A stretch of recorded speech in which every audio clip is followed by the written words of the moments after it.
What is up, guys? Welcome to another episode of Founders Field Notes. In this series, in the past, what I've been doing is I've been going through my sort of business stuff. I'll update you on all of the businesses, tell you how it's going, challenges, wins, that kind of thing. But it's been quite boring, right? And the reason I say that is because it's just kind of like the same thing over and over. So I'm going to switch it up. And in these videos, I'm going to talk about things that I'm learning along the way, right? And it is a steep learning curve, let me tell you that. So today's video are 3 reasons why you don't want to be an entrepreneur, right? And the reason I thought I'd talk about this is because I see a lot of stuff on the internet, right? Instagram, TikTok. I mean, I don't spend a lot of time on TikTok, but you know what I mean. And YouTube, and people talking about how amazing it is to be an entrepreneur and how everyone can do it. Simon Squibb, what's your dream? You should own a business. Daniel Priestley, everyone should be an entrepreneur. And whilst these people are great, right, and I really enjoy their content, I strongly disagree with the concept that everyone should be an entrepreneur or that maybe you should be an entrepreneur. So here are 3 reasons why you might not want to be an entrepreneur. And this is from my experience, right? Everyone's got a different experience, and this is just mine. I was kind of forced into entrepreneurship by being completely unemployable. So I think I'm quite a good candidate to talk about this. You've got your Alan Sugars and you're sort of those guys who are selling sweets in school and all the rest of it, who are entrepreneurs. They're born and bred. And then you've got the rest of us, people who are doing it for other reasons. Either they want a lot of money or they want a lot of freedom. The motivations are different. They're not that kind of like for the love of the game kind of thing, although that can come along the way. So anyway, listen, reason number 1 is stress. Now, you'll hear people talk about this a lot, but stress is a very real factor when you are running your own businesses, trying to be an entrepreneur. Now, I don't mean the kind of stress that comes with like a stressful day at work. I mean the kind of stress where shit can go wrong very, very quickly. Let me give you an example. Today, and this is just today, okay? I woke up this morning and checked my emails, phone, all the rest of it. And long story short, I realized that I have to get my hands on about £40,000 by the end of the month. 10 of that, £10,000 I need to get by the end of the week, right?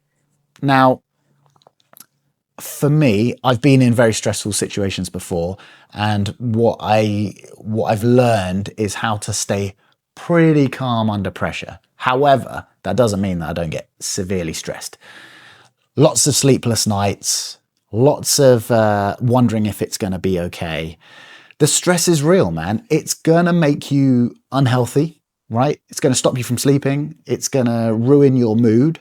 And it's there every day, right? And so if you don't have, or if you're not sure you can cultivate a high tolerance for stress, then don't become an entrepreneur, because the stress is real, right? I don't know any entrepreneurs who aren't good at managing high levels of stress. And I don't just like I'll reiterate, not just like, oh no, what are we going to do? I mean, like, if we don't get this problem solved by the end of the week, then everyone's, in severe trouble, right? Stress. Reason number 2, it is lonely. If you're not good at being on your own, then do not become an entrepreneur. The reason it's lonely is because if you're doing it right, at least I think this is true, if you're doing it right, then it's going to set you apart from other people. And I don't mean set you apart in some sort of way where like, oh, look at me, I'm so cool. And I mean in terms of like, your work schedule is different, the things you care about are different, the things you want to talk about are different, the things you want to listen to are different. It's a lonely existence. And all the other entrepreneurs are also doing this as well. So what you'll find among business owners and people who are very ambitious and driven and running their own businesses is they tend to not to prioritize hanging around with other people, right? I know some that are very good at it. I've tried to be quite good at it, but really, if I'm honest, my priority is my businesses, my health, and then everything else is completely secondary. It is just the nature of the game. I've lost multiple relationships over it. I've lost relationships with my family over it. And this isn't like big arguments or anything. This is just because I am so dead set on doing what I want to do and achieving what I want to achieve. And people are just not really along for that journey. Like being a business owner, entrepreneur, you have to be very selfish with your time. And you can't expect people to be cool with that, right? So if your romantic relationship with your girlfriend is your top priority, maybe don't become an entrepreneur. If you want to spend every evening with your family and, maybe don't become an entrepreneur. I'm not saying you can't do it. There are people who can. But I think the question you've got to ask yourself is, what makes you different to everyone else? So it is very lonely. Now, I don't think lonely is a bad thing. In fact, I quite enjoy my own company. I like being on my own. I'm very good at it and very happy doing it. So hence why I seem to do okay. Anyway, number 3. No one talks about this one enough. The reality of being a business owner and an entrepreneur is, for the majority of the time, you will be broke, right? For the majority of the time, it ain't going to work. And there isn't going to be an abundance of money. You're going to be struggling for most of the time. It's kind of like when I was a musician.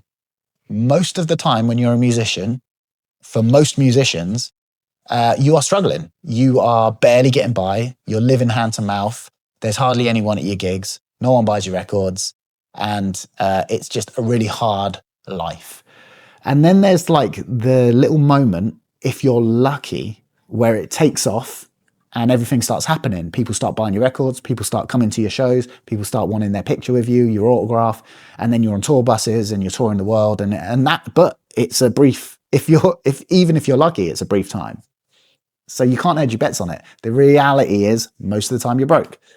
My experience of being an entrepreneur is that for the majority of the time, financially, I was struggling. And then I wasn't struggling anymore. But even when the money is there and the turnover is happening and the sales are churning and all this kind of stuff, what I've found is that, there is so much to pay for. You've got to pay your team. You've got to pay the people that work for you. You've got to pay the contractors. You've got to pay, there's so much to pay for. And guess who is on the line for that? You're the one who has to pay it. So there's been times where I've been late paying my rent, where I haven't been able to pay my bills, where I've really struggled and had to survive on credit cards whilst I've been forking out tens of thousands of pounds for everything else. It's crazy, right? There's been times where I've spent 40, 50, 60,000 pounds in a month and not even covered my own basic living needs because I'm covering everyone else's. And yeah, sure, there's an argument there that if you're doing that, then you're doing it wrong and blah, blah, blah. But listen, no one gets it right all the time. You are going to have times where you are severely broke. Now, if you're very fortunate and you work really hard and you build a good team and you have a good business and you're really sensible, blah, blah, blah, then yeah, you might make a shit ton of money. And you might be on a first class flight to Dubai for a month, like I was. You might be wearing a Rolex, driving a G-Wagon, like I was. But understand that for the majority of the time, you will probably not be in that situation. You will probably be stressed, lonely, and broke, right? I just see so much of this stuff where people talk about the life of an entrepreneur. It's all Louis Vuitton bags, Rolex watches, and Ferraris. It's horse shit, man. Yeah, that's the life of a successful entrepreneur. But like the successful part comes much later, after all of the sacrifice, after all of the pain, after all of the misery, then comes the success. And yeah, there are outliers, right? There are people who have done it the other way. But the chances are they ain't going to be you. It wasn't me. You know what I mean? Anyway, those are my 3 things. If you've got any more, if you've got any that I've missed out, drop them in the comments box below. I hope this new format is a little bit better. It gets people engaged. If you're not subscribed to the channel, make sure you subscribe to the channel. I drop 2 videos every week. And I will see you in the next one, which will be Sunday's vlog. All right, guys, have a great week.